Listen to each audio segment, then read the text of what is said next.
Good morning everyone, welcome to Eternal Wall. We are here with our founder, Richard Gamble. Hi Rich. Hello. You doing all right? I'm all right, thank you. We're going to be having a chat with him today because we are talking all things Eternal Wall, and we're going a little bit behind the scenes to find out about this man and how he came up with this idea for Eternal Wall. So stay tuned. Are you ready for the first question? Yeah, go on. All right, here we go. So how did you have the very first idea for Eternal Wall? So, well, it came off the back of another idea. So I just felt during Easter, and this was in 2004, wow, to carry a cross around Leicestershire. And the idea was to just get people to think about Jesus during Easter. Yeah. So it was like a 77-mile trip around. Wow. And as we were doing it, you know, the press got hold of it and just got loads of traction. We worked out about 250,000 people saw it.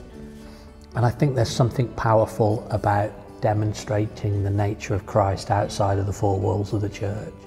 And actually, people came up to me years later to say, they didn't speak to me while I was doing it, but they said just seeing the cross was a catalyst to them giving their life to God. Right. So as I was going around, I knew there was something happening, and I just prayed. It was a pretty significant week because of other situations, and I just prayed and I just said, God, what do you want me to do next? And it's difficult to describe, but like this image, thought flicked through my head of just building a wall by a motorway where every brick represents an answered prayer, and that was it in the simplicity.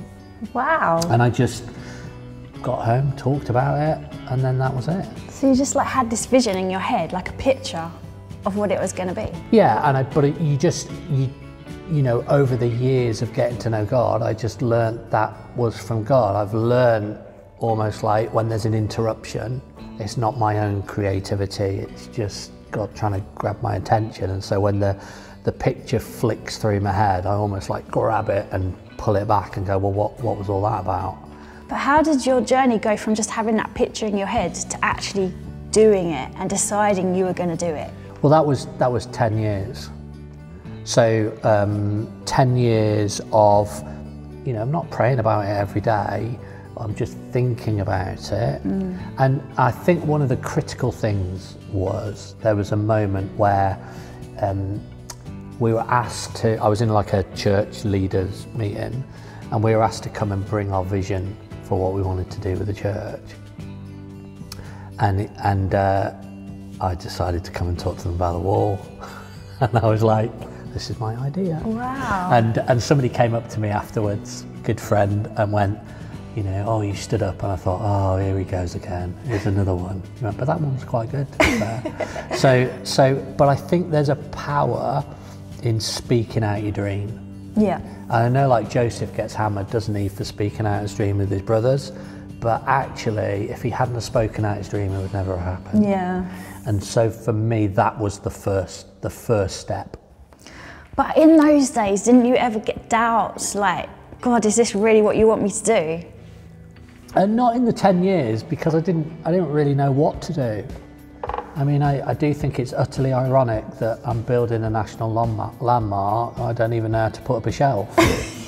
So it's been a journey of naivety, really. And so for 10 years, I was occasionally I'd meet an architect and I'd talk to them about it, and they'd just go, oh, that's nice.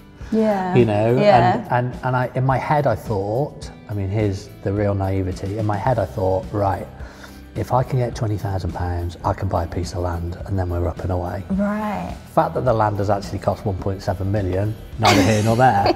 But I was just sort of juggling with that and thinking, well, maybe if I get the money, maybe I'll get a start. And then, what was it, 7 years ago? That was the moment really where I really felt God say, you need to be doing this now. Wow. And I met with a guy called Nigel Hyde, who runs a charity called Home Leone, which is quite clever, I think. Yeah. And they build homes in Sierra Leone. And I just mentioned to him, you know, oh, here's my idea. And he was like, well, what are you looking for? What do you need to do to get it started? I said, I need to find a Christian architect, really. And he then connected me to this. He went, well, I know one. And he was a guy called Tim Martindale. And unlike all the other architects, he'd like gone, you know, he basically sort of said, oh, I think I know how we can do this. Wow. And then we started. So is this how you brought your team together? Like, how do you find people who are going to get on this journey with you? How do you find people like that?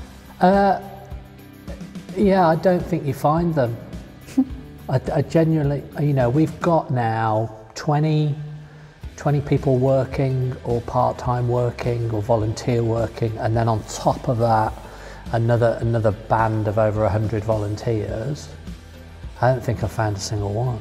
Right. I think what's the exciting thing on this journey is that people, when they hear about it, something just lights up in their heart and they go, I want to be involved. Right. And there's no stopping them. And I've found that when I've tried to push or persuade, it just doesn't really work. No. Yeah. And you know, the provision of God in terms of people on this journey has just been spectacular. Spectacular stories of praying. Well, even you, Gemma, you know, prayed, needed a marketing manager. 1.5 hours later, I'm talking to you. Very true. I mean, that's a ridiculous story on its own. So I suppose that's probably a indicator of the journey, and one of the lessons on the journey is not to push, but to pray and trust God that he's going to bring the right people to you at the right time. Okay, but what I really want to know is, you had this vision. It took 10 years to even start really making it happen, or even start the ball rolling. But what did your wife say when you told her about this vision that you'd had? What was her reaction? I think when I shared with Sarah for the first time, she was like, oh, all right, okay, you know, just like another rich idea. But actually, through the 10 years, she was probably the one who kept me going back to it. Really? Yeah, she was like, you know, every now and then she'd go, what are you going to do about that? Yeah. What are you going to do about that? And it is interesting, you meet people who have, loads of people have dreams and loads of people have ideas. It's just doing that first step, isn't it? And like making, are you actually going to do something about it? Yeah. And so she was sort of there. And then I had this moment where I was pretty stressed, to be honest.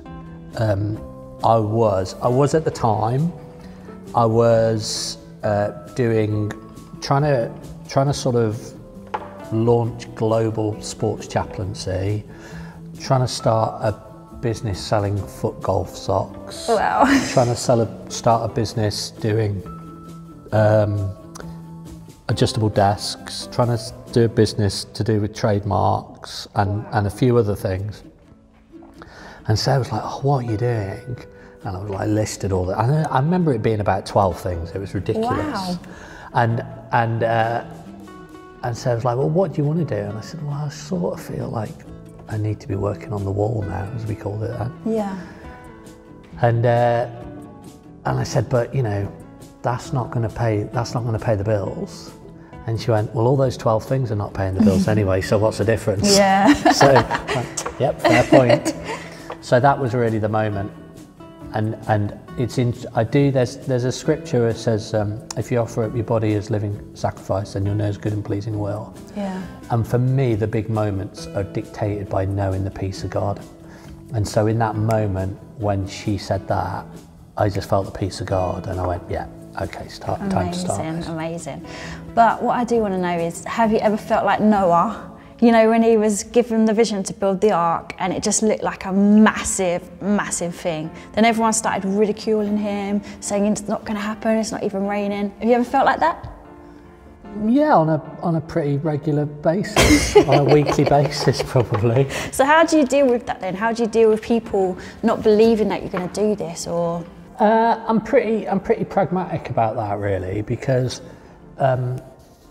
you know, at the start when we did the crowdfunding, if everybody had got on board as I prayed for them to get on board and hoped that they would get on board, I just wouldn't have learned what I've learned from God. Yeah. And the journey and the story of how we've got to where we've got now is gobsmackingly incredible. Yeah. And it's just an amazing story. Well, if everybody had come on board at the beginning, that would never have happened. So will everybody come on board? Probably not. But that's fine too. You've just got to allow people to do it in their own timing. Yeah. So when somebody sort of says, no, I don't like it, or load of rubbish or whatever, you just go, oh, right, okay, and then move on. Yeah. Sometimes I find it difficult when people know it's the right thing, but they're not brave enough to do anything about it. That I find hard. But, you know, first and foremost, I just believe I'm being obedient to what God's asked me to do. Amazing. And so, you know, yeah. But what keeps you going though? Because you must have days where you wake up and you just feel the weight of everything on your shoulders, and maybe a day just feels like a drag, and how are you going to get motivated to keep going? What keeps you going?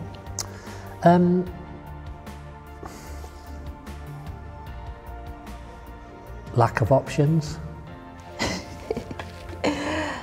In that, what other option have I got? God's told me to do it. Yeah. There's no other choices. So there's no other choice.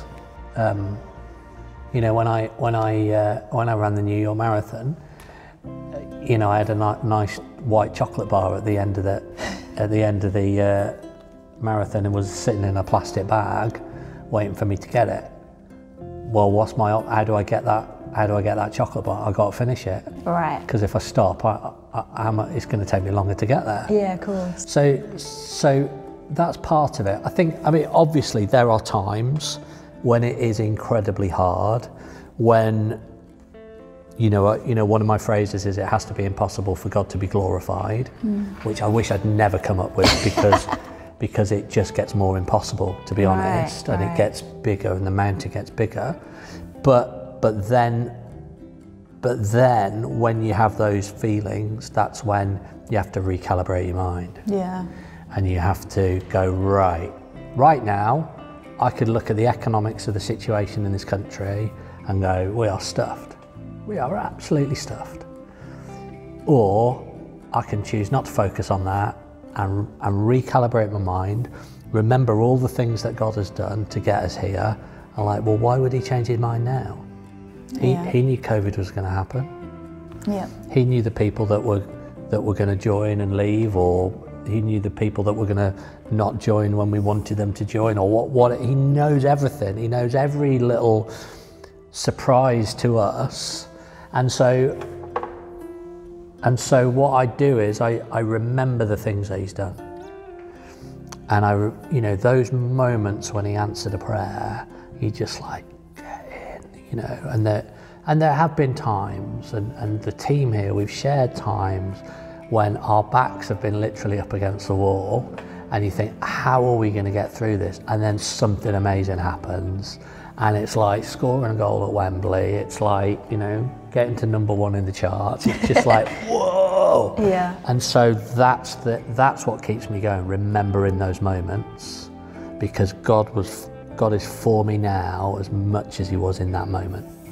Okay, so honestly, and it's just you and me here, no one else is watching, right? No, I'm honest anyway, yeah. Tell me honestly, if you knew now, back in 2004, when you first had the vision, if you knew what was going to happen and what it would be and how big the vision would be, would you still do it? I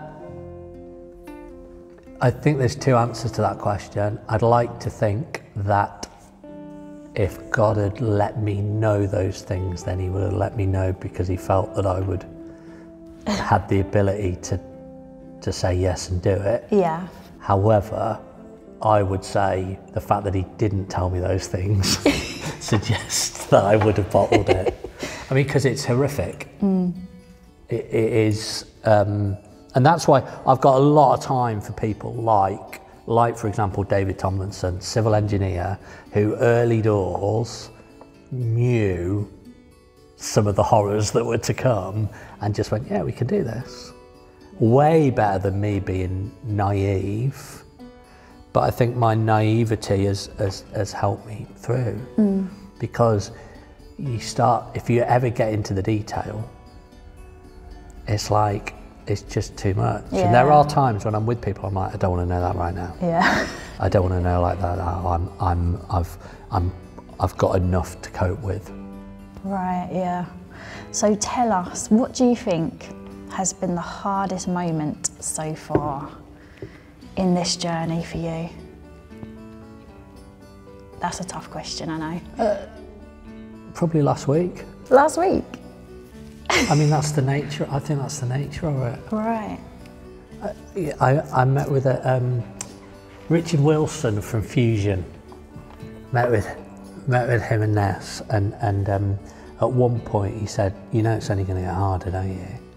And I just thought, oh rats, yeah, he's right. Because it's about the journey. Yeah. It is about the journey, and it's about what you learn from God in the journey. And so why would God suddenly put me on Easy Street at a certain point? And then I've spoken to other people who've started stuff up and they're all established. I'm like, oh mate, I bet it's great when it's all established. And they went, it doesn't get any easier. So I think the nature of the challenges change. But the way I would describe it is like this. I think as a Christian, we all have a choice. You can either sit back on the sidelines and look at other people like, yeah, go for it. Or you can walk forward and stand on the edge of a cliff and go, all right, Lord, that's what you want me to do. I'm going to trust in you and go for it. And what happens is you just kept being taken to higher cliffs, because God's interested in developing our faith, in developing our relationship with Him.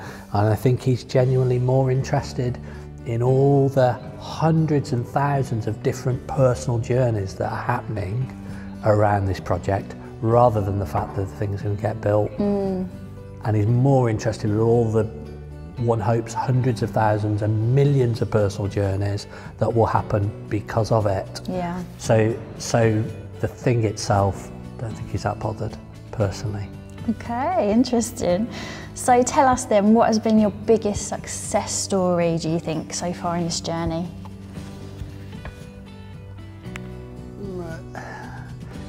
I suppose the thing is,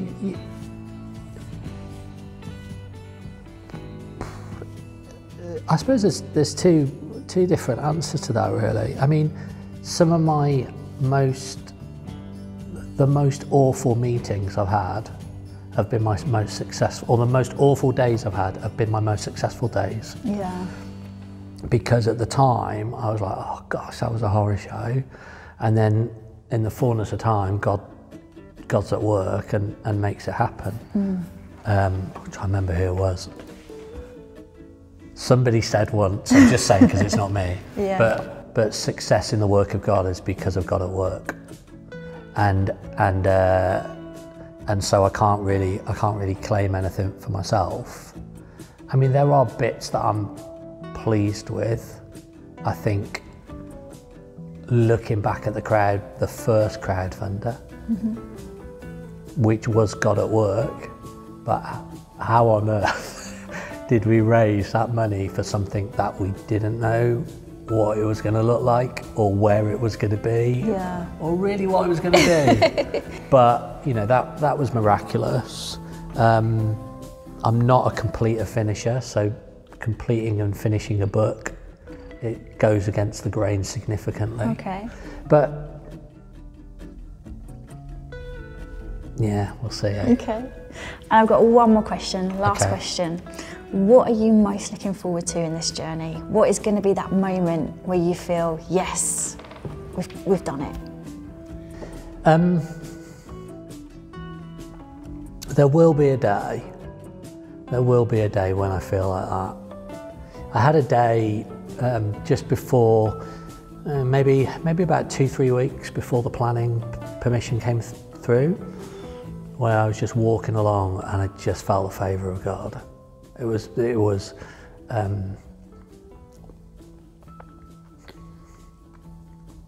just one of the most incredible days of my life.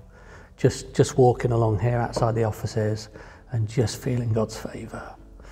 And it, you know, that day that you describe won't be the day that we open. It won't be the day that we raise all the money. It won't be the day that, you know, people start flooding in. It will just be a day where just in my spirit, I just know it's done. Amazing.